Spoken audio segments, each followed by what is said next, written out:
안녕하세요. 나주시 자활센터 참여자를 대상으로 안전한 횡단을 강의하기 위해서 오늘 이 자리를 마련했습니다. 저는 도로교통공단 신기주입니다. 그러면 교육을 시작해 보겠습니다. 도로에서 발생하는 교통사고는 차대차, 차대 사람, 차량 단독으로 세 가지 유형이 있습니다. 이 중 차대 사람 사고는 대부분 도로를 횡단하는 과정에서 발생하고 있습니다. 보행자가 도로를 횡단하다가 사고가 났다고 하면 사람들은 무단횡단을 생각하기 쉽지만 실상은 좀 다릅니다. 도로교통공단의 교통사고 통계 분석 시스템 타스를 보면 오히려 횡단보도에서 발생하는 보행자 사고가 더 많기도 합니다. 이는 도로 횡단이라는 개념을 제대로 이해하지 못한 보행자의 문제와 보행자 보호 의무를 지닌 운전자의 잘못된 태도에서 비롯된 결과라고 할 수 있겠습니다. 운전자도 차에서 내리면 보행자라고 합니다. 따라서 이번 교육은 누구나 도로를 횡단하는 보행자 입장이 된다는 점에서 안전한 도로 횡단을 목표로 합니다. 학습 목표를 잘 숙지하고 안전하게 도로를 횡단할 수 있기를 바랍니다. 그러면 오늘 교육 내용을 소개하겠습니다. 이소부와 엄마개와 아기개, 그리고 두 번째 나주지역 무단횡단 사고 지점 분석을 통해서 위험한 횡단과 안전한 횡단을 소개하겠고요. 마지막으로 점검 문제 하나를 우리가 풀어보는 시간을 갖도록 하겠습니다. 교육을 시작하면서 이소부와 엄마개와 아기개 이야기를 들려드립니다. 어느 날 아기개가 걷는 것을 유심히 보던 엄마개가 옆으로 걷는 아기개들의 걸음걸이가 이상하다고 걱정을 했습니다. 그래서 아기개들에게 엄마처럼 걸어야지 라고 하더니 시범을 보이기 시작했습니다. 여러 번의 시범을 보인 후 자기를 따라오라고 하더니 도로를 횡단하는 것이었습니다. 엄마만 잘 보며 도로를 횡단하라고 단단히 주의를 주었습니다. 엄마개가 도로를 횡단하기 시작하자 아기개들도 횡단을 시작합니다. 지금 보고 계시는 그림 속의 엄마개는 아기개와 도로를 횡단하고 있습니다. 도로를 걸어서 횡단하는 개들의 모습에서 어떤 이상한 점이 보이지 않으시나요? 우리가 흔히 바다에서 보는 개는 옆으로 걷습니다. 이 우화는 자신도 옆으로 걷는 엄마개가 자신과 똑같이 옆으로 걷는 아기개들의 걸음걸이가 이상하다고 본다는 웃지 못할 의미를 내포하고 있습니다. 우화는 이 점을 꼬집지만 오늘 학습 내용에서는 한 가지의 의미를 더 찾아보려 합니다. 도로를 횡단하는 과정에서 횡단보도를 옆에 두고 도로를 횡단하고 그리고 횡단보도에 설치된 신호등을 보면 녹색이 아닌 횡단을 하면 안 되는 적색 신호입니다. 좌우를 보지도 않고 엄마만 보고 따라오라고 합니다.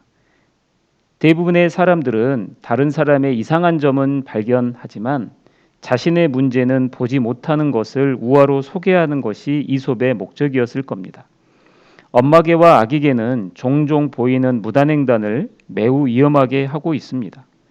정말 무사히 아기개와 엄마개는 도로를 횡단할 수 있을까요? 어떻게 하면 엄마개와 아기개가 안전하게 도로를 횡단할 수 있을까요? 오늘 학습을 통해서 알아보도록 하겠습니다. 본격적으로 안전한 도로 횡단을 학습하려면 일단 여러분이 주로 생활하는 나주 지역 무단횡단 사고 지점을 분석하고 이를 토대로 교통사고의 원인을 알아보려 합니다. 횡단 중 사고의 기본은 차량이 달리는 차도를 보행자가 횡단하는 것입니다. 교통사고를 경험한 운전자들은 한결같이 사고의 원인을 보행자의 갑작스런 행동이나 보이지 않는 곳에서 나타남을 지적합니다. 이런 사고의 원인을 참고하면서 슬라이드 화면을 통해 조금 더 분석해 보겠습니다. 지금 여러분이 보고 계시는 이 슬라이드 화면은 나주시에서 발생했던 보행자 사고이고 이 보행자 사고의 3년 통계를 보고 계시는 겁니다. 3년 동안 나주시에서는 51건의 무단횡단 사고가 발생했습니다. 보시는 그림은 도로교통공단 교통사고 분석 시스템, 앞서서 소개해드렸던 타스 화면에서 볼 수 있습니다. 지금 보고 계시는 붉은색 화면들은 보행자가 차량과 충격이 되면서 무단횡단 중 발생했던 사고 지점들입니다. 도로를 횡단한다는 것은 차도를 횡단하는 것이고, 횡단 중에 좌측이나 우측에서 진행해 오는 차량을 만났을 때 우리는 이를 사고라고 합니다. 따라서 무단횡단뿐만 아니고 횡단보도를 이용해 횡단하는 경우라면 좌우측 방향에서 진행해 오는 차량을 모두 주의하는 것이 매우 중요합니다.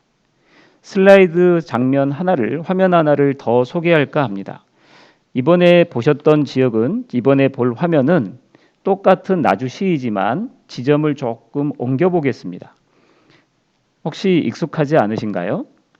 여러분이 보고 계시는 이 화면 속에 역시 또 붉은 점은 차와 무단횡단하는 보행자가 만나는 지점들입니다.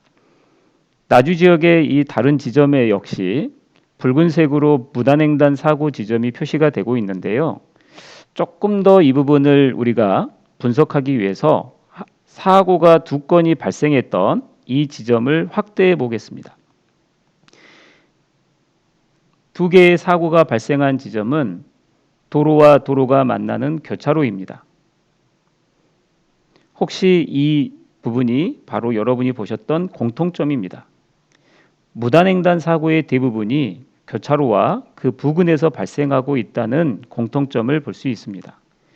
법률적으로 횡단보도에서 발생한 사고가 아니기 때문에 무단횡단이라고 표현을 합니다.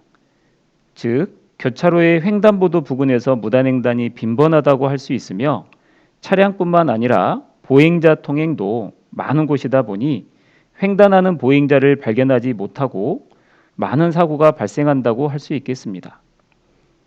무단횡단 사고의 공통적인 지점은 교차로와 그 부근의 횡단보도 주변이었습니다. 이는 나주 지역만의 특징이 아니라 전국 모든 지역의 공통점이기도 합니다.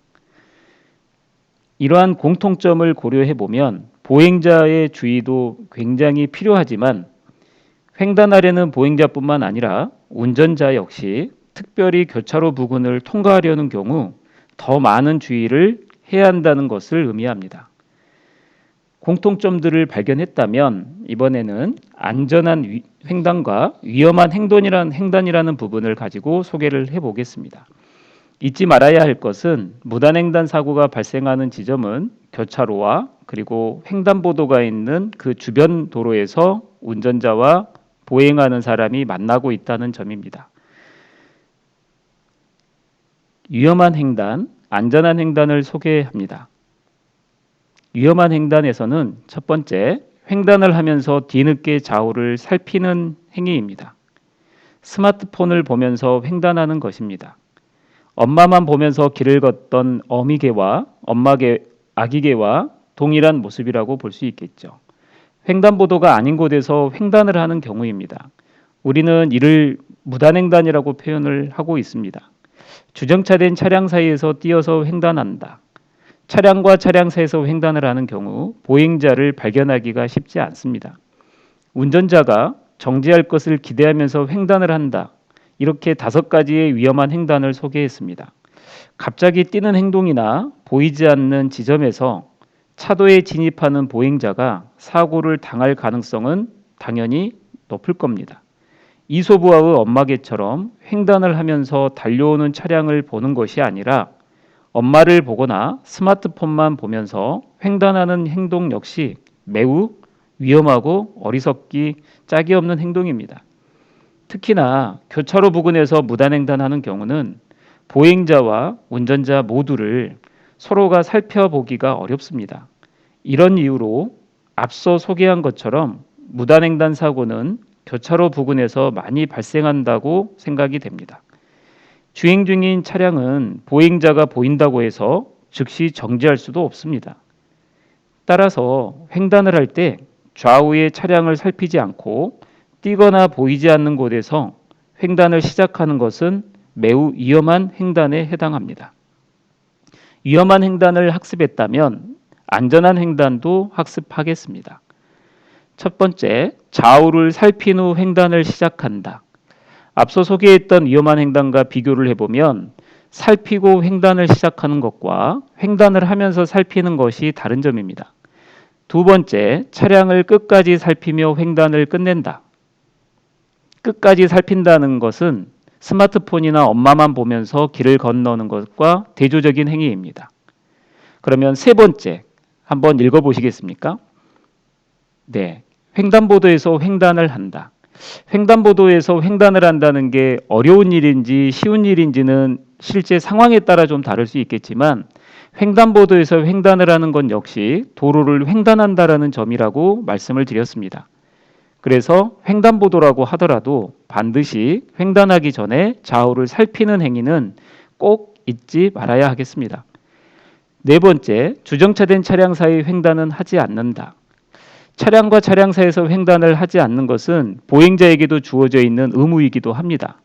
그러나 혹시라도 횡단보도상에 불법 주정차를 한 차량이 있다면 결국 횡단보도를 이용하기 위해서 차량 사이에서 건널 수밖에 없을 텐데 이런 경우라도 횡단하기 전에 반드시 좌우에 차가 오는지 꼭 확인하고 횡단하시기 바랍니다. 마지막 다섯 번째는 자동차는 즉시 정지할 수 없음을 인식하는 겁니다. 달려오는 자동차가 여러분의 횡단을 보고 브레이크를 밟고 속도를 줄이지만 여러분이 원하는 만큼 또는 운전자가 원하는 만큼 즉시 정지를 해줄 수는 없는 것이 현실입니다. 그래서 이런 점들을 분명히 인식하시고 충분한 거리가 아니라면 횡단을 시작하지 않는 것이 좋습니다. 도로를 횡단하는 것은 횡단하고자 하는 방향의 좌우에서 주행 중인 차량을 유예한다는 것을 의미합니다. 횡단을 시작하기 전에 반드시 좌우를 살피는 행위, 그리고 횡단이 끝날 때까지 차량의 진행을 살피고 마지막까지 확인하는 행위, 그리고 차량은 즉시 정지할 수 없기 때문에 갑자기 주정차된 차량 사이에서 횡단을 시작하지 않는다면 우리는 보다 안전한 횡단을 할 수 있을 겁니다. 위험한 횡단과 안전한 횡단을 지금까지 소개했습니다. 그러면 가슴이 뛰시겠지만 문제 하나를 풀어보도록 하겠습니다. 모두가 정답을 맞추실 거라고 기대를 하면서 실력 점검을 하겠습니다. 안전한 횡단 요령이 아닌 것. 정답은 과연 몇 번일까요? 학습을 제대로 하셨다면 분명히 이 문제는 어렵지 않을 것입니다. 모두가 답을 맞추셨나요? 그러면 정답을 확인해 보겠습니다. 네. 안전하게 다른 사람들만 보면서 횡단한다. 이건 안전한 횡단 요령이 아니라는 겁니다. 횡단하기 전 좌우를 살피는 것과 뛰지 않고 안전하게 횡단하기, 그리고 횡단시설을 이용해서 횡단하는 행위는 앞서서 소개한 것처럼 안전한 횡단 요령이 되겠습니다. 이런 학습들을 다 맞추셨다면 여러분들은 지금보다 더 안전하게 도로를 이용하실 수 있고 나주 지역에서는 더 이상 무단횡단으로 인한 사고가 발생하지 않을 거라고 믿습니다. 이 교육이 여러분들의 안전한 횡단에 도움이 되셨기를 바랍니다. 진심으로 감사드리고 수고하셨습니다.